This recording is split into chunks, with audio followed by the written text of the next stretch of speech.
Bonjour chers frères et sœurs, je vous salue, vous qui aimez l'histoire.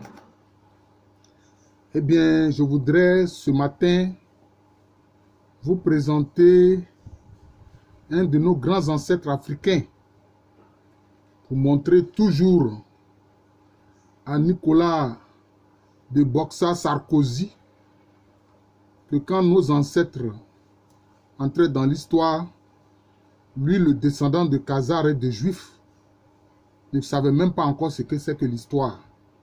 On ne va pas laisser ce petit raciste-là venir nous mépriser en Afrique. On ne laissera pas cela. Il n'est pas digne de respect, Sarkozy. Voilà.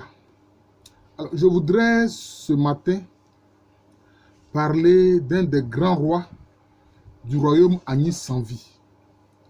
Le royaume Agnès sans vie, c'est le royaume qui s'est développé dans l'actuelle Côte d'Ivoire, dans le département d'Abouassou.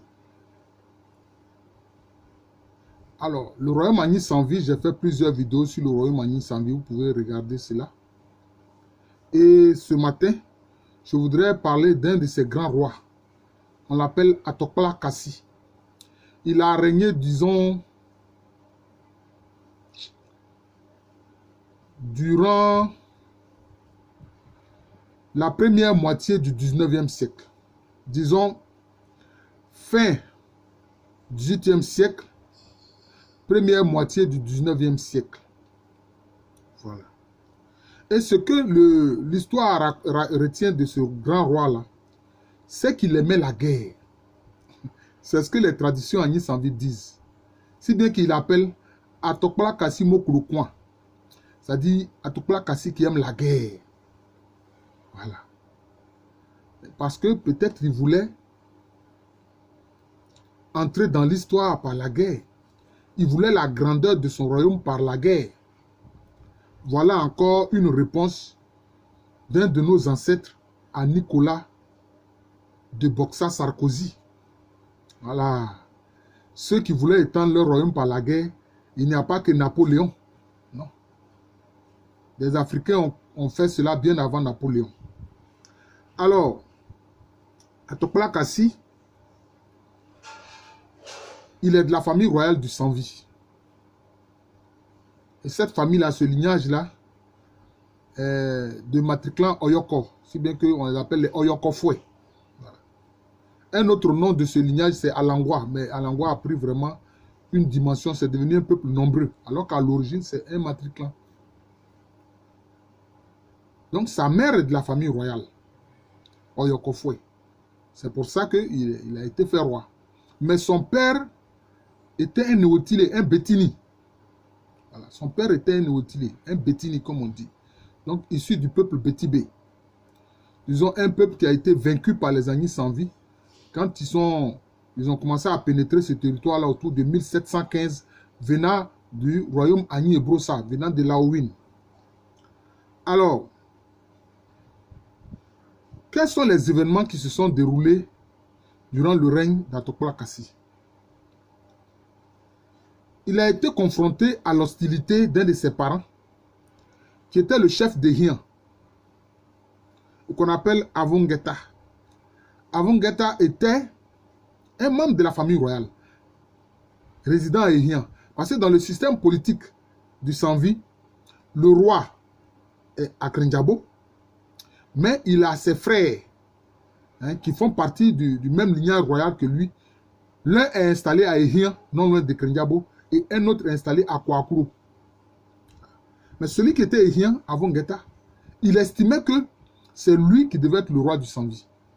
Donc il n'a pas été content que ce soit Atokpala Kassi qui a été choisi par le conseil royal pour être roi du sans-vie. Et qu'est-ce qu'il va faire? Il va s'allier au roi d'Enzma, Kakwaka. Mais il faut dire que Kakwaka même avait des ambitions. C'était aussi quelqu'un aussi qui aimait aussi la guerre. Et donc, Avongeta s'est allié à Kakwaka. Et Kakwaka va lancer plusieurs expéditions militaires contre le sans-vie. À ces expéditions militaires-là, Atokpala Kassi et son armée vont résister vaillamment. Chaque fois, les troupes Nzema de Kakwaka seront défaits sur le terrain, sur le territoire Agni Sanvi. Cela veut dire que les guerriers Agni Sanvi avaient une grande connaissance de l'espace de leur royaume. Voilà. Ils avaient une grande connaissance de l'espace de leur royaume. Et toutes les attaques de Atokpala, de Kakwaka contre Atokpala Kassi, le roi du Sanvi, toutes ces attaques ont échoué parce que Atokpala Kassi a su mettre en place des stratégies pour repousser ces guerriers Nzema du roi Kakwaka.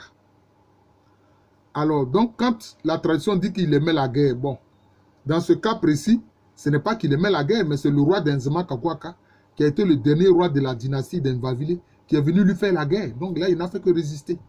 Voilà, il n'a fait que résister. Mais s'ils ont dit cela, il n'y a pas que ça.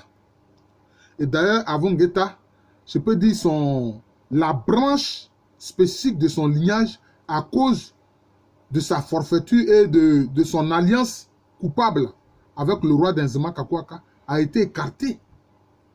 A été écartée de la gestion du pouvoir. Voilà. Pendant longtemps, cette branche-là a été écartée de l'accession au trône du Sanvi. Voilà, le trône du Sanvi qui porte le nom d'Amlamano, le grand ancêtre, et qu'on appelle aussi Adjabia, c'est-à-dire le tabouret de l'héritage. Alors, que va faire encore Atokpala Kassi, hein, dont le père était un Otile comme moi, mon père aussi est Otile? Il va tenter la conquête encore du territoire des Abourés et Yves de Bonois. Il va vouloir soumettre les Abourés et Yves de Bonois. Mais là encore, il n'y parviendra pas. D'ailleurs, il a tellement harcelé les Abourés de Bonois qu'à un moment donné, les Abourés de Bonois ont passé le Komo et puis sont allés se réfugier momentanément en territoire des Gwa. Les Gwa qu'on appelle ordinairement Ngbato, qui sont à Domolon, Domounou, Dabre, Labourou, hein, etc., qui sont à Akouri, etc. Et là encore, voulant les pourchasser, donc il va lancer une expédition donc, contre le territoire donc, des Gwa. Et en profiter non seulement pour soumettre les Gwa, mais aussi pour soumettre les Abourés et Yves de Bonois. Malheureusement pour lui, il va essuyer un échec lamentable. Les Gwa vont résister. Et qu'est-ce qui va se passer? Il va être fait prisonnier. Cela veut dire que les guerriers Agni Sanvi ont été mis en déroute. C'est d'ailleurs cette incursion militaire des Agni Sanvi du roi Atokpala Kassi qui a fait que les Gwa ont été appelés Ngbato parce que les Agni les ont traités de menteurs et quelques localités, par exemple, ont des noms qui sont tirés de l'Agni comme Ngrakon, etc. qui sont des localités de Gwa. Il y a le nom Gwa, mais le nom qui est le plus connu, c'est le nom que les Agni Sanvi ont donné à ces villages-là. Tels que Ngrakon, Adoumbato, etc. Et durant les combats, Atokpala Kassi va être fait prisonnier par les Gwa, par les guerriers Gwa. Alors, vous voyez, quelquefois, quand je parle de ces événements historiques douloureux, les gens sont mécontents. Je suis sûr que certains de mes parents Agni Sanvi vont dire, mais procès Alou, pourquoi tu dis ça? Je dis ça parce que c'est la vérité historique. Et que la vérité historique doit être sûre, c'est tout. Est-ce que je n'ai pas dit tout à l'heure que les Bétibé, les Otilé, ont été vaincus et soumis par les Agni Sanvi? Là, vous avez aimé ça, non? Alors, arrêtez. Moi-même, ma famille paternelle, bon, chez les Bétibé, ils appellent ça Boachimla. Ça correspond à la famille Oyoko. Le Boachimla, ça correspond à la famille Oyoko et puis à l'angoisse chez les Agni. Mais les Otilé appellent ça Boachimla, qui est appelé Oyoko chez les Ashanti. Donc c'est les faits. Il a été fait prisonnier par les guerriers Gwa. Ou si vous voulez Ngbato. D'ailleurs, les jeunes voulaient l'exécuter. Ce qui aurait été vraiment un désastre pour le peuple Agni sans vie. Mais les anciens ont dit ah non. Ils ont dit aux jeunes ah non. On n'humilie pas un roi. On ne décapite pas un roi, on ne tue pas un roi. Non, non, non. Ce n'est pas parce que nous avons eu la victoire durant cette bataille que nous allons tuer le roi des Agni sans vie. Ah non, non, non. Je ne suis pas d'accord. Nous ne sommes pas d'accord. C'est ce que les anciens ont dit aux jeunes. Et les jeunes ont dû se plier à la décision des anciens. Et c'est comme ça que, après négociation et paiement d'une rançon, le roi Atokpala Kassi a été libéré. Et il est retourné dans son royaume, le royaume Agni sans vie. Mais qu'est-ce qu'il va faire encore? Quand il va être informé par des éclaireurs que à l'ouest du Komwe, parce que le Komwe servait de territoire à l'est, enfin de limite du royaume Agni sans vie, le Komwe à l'est servait de limite du royaume Agni sans vie. Quand il a été informé par des éclaireurs qu'il y a des populations qui sont de l'autre côté du fleuve Komwe, donc à l'ouest du fleuve Komwe, il a dit ah bon. Ceux-mêmes qui s'en étaient rendus compte, ce sont des originaires de la cité de... Oh là là, ce village-là. Ce sont les Agwa de Aliekro. Voilà, ceux d'Aliekro. Voilà, ce sont les Agwa d'Aliekro. C'est-à-dire les Mochobo d'Aliekro. Qui eux-mêmes sont des populations qui ont été soumises par les Agni sans vie. Et qui sont devenus bien sûr Agni sans vie eux-mêmes. C'est eux qui ont rapporté que, roi, aux limites de notre territoire, le fleuve Komwe à l'ouest, il y a des populations là-bas. Il a dit en bon. Il dit, bon, écoutez, on va monter une expédition contre ces populations-là. Il n'a toujours pas perdu son désir de faire la guerre. Parce que quelquefois que les gens disent que non, les Eotiles et les Betibé étaient un peu pacifiques, il dit, mais non.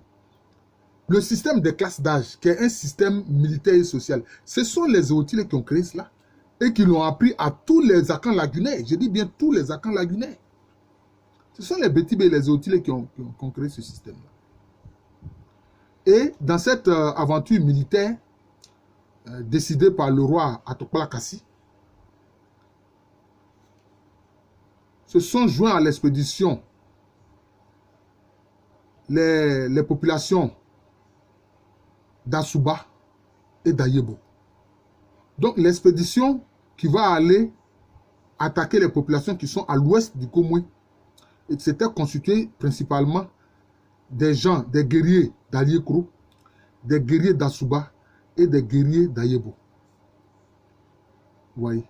Et c'est ainsi que ils vont conquérir une partie du territoire qui est à l'ouest du Komwe. C'est comme ça que là-bas vont se créer les villages Agni sans vie qu'on appelle Aboasso Komwe. Dans la zone d'Aboasso Komwe. Cette zone va être appelée Aboasso Komwe. Oui. Ce sont des Agni sans vie qui sont installés dans la zone d'Aboasso Komwe. Mais je crois que leur zone là fait partie, je crois, de la sous-préfecture, je ne sais pas, du département d'Alépé. Voilà. Le département d'Alépé. Donc, ce sont sans doute des populations à Tché-Lépin que les Agni sans vie ont dû attaquer pour conquérir la zone d'Aboasso Komwe. C'est ce qui s'est passé. Et cette décision est venue du roi Atokpala Kassi. Voilà. Que le peuple Agni sans vie a appelé Atokpala Kassi Mokokwan. Et comme lui-même, quand il y avait les guerres, il était sur le terrain, d'ailleurs, dans l'expédition contre les Gwa et les Abourés et Yves de Bonois. Il a été blessé. Il a été blessé. Et ce n'est pas quelqu'un qui aimait s'accrocher en fait au pouvoir. Et vu son état de santé, etc., il a proposé que son neveu du terrain, bien sûr, qui après lui va régner, qui va prendre le nom de Amon Doufou Koutoua, donc on appelle Amon Doufou le deuxième du nom, soit d'abord sur ses pieds, en langue on dit Ortigasso, c'est-à-dire qu'il est sur ses pieds, c'est-à-dire que il dirige le royaume, disons, au nom de son oncle. C'est comme ça. Donc c'est lui qui a désigné ce neveu-là pour, disons, le suppléer. Voilà, c'est le mot. Le suppléer. En Agni, on dit Otigasu, c'est-à-dire qu'il est assis sur ses pieds. Voilà, c'est comme ça. Ouais. Et c'est inscrit que les choses ont été faites jusqu'à ce qu'il décède. Jusqu'à ce qu'il décède. Jusqu'à ce que Atokla Kassi décède. Et on sait que c'est justement son neveu là, Amoundou Foukoutoua, qui va régner après lui. Et d'ailleurs, c'est Amoundou Foukoutoua qui va signer le traité de protectorat avec Fleurieu de Langle, hein, le français, qu'il a signé au nom du roi de France. Du roi de France, enfin, en tout cas, au nom de l'État français. Voilà. Donc, voilà un peu ce que j'ai voulu dire de ce grand ancêtre Atokla Kassi, qui était vraiment un guerrier. Par sa mère, il est de la famille royale Agni Sanvi. Par son père, il est un Bétini, donc un Outilé. Son père était un Outilé. Je vous remercie. Je suis heureux d'avoir présenté ce grand ancêtre africain, ce grand ancêtre Agni Sanvi, ce grand roi Agni Sanvi, Atokla Kassi, dont son peuple a dit qu'il aimait la guerre, et donc son peuple l'a surnommé Atokla Kassi Mokulokwan, Atokla Kassi qui aime la guerre. Je vous remercie, comme je l'ai dit, je suis le professeur Alou Kwame, j'enseigne à l'université Félix Houphouët-Boigny, au département d'histoire. Cette université à Abidjan, dans le quartier de Cocody. Abidjan est une ville de la Côte d'Ivoire, un pays situé en Afrique de l'Ouest. Certains se sont dit, mais professeur Alou, pourquoi tu dis tout ça? Mais oui, c'est parce que j'ai des auditeurs hors de la Côte d'Ivoire. Voilà. Et il y a certains qui me découvrent, qui découvrent mes vidéos. Cette vidéo-ci, c'est la 502e vidéo. 502e vidéo. Donc vous disposez de plus de 500 vidéos. 502 vidéos exactement. Regardez-les, commentez-les, partagez-les. Je vous remercie, je vous souhaite une très bonne journée.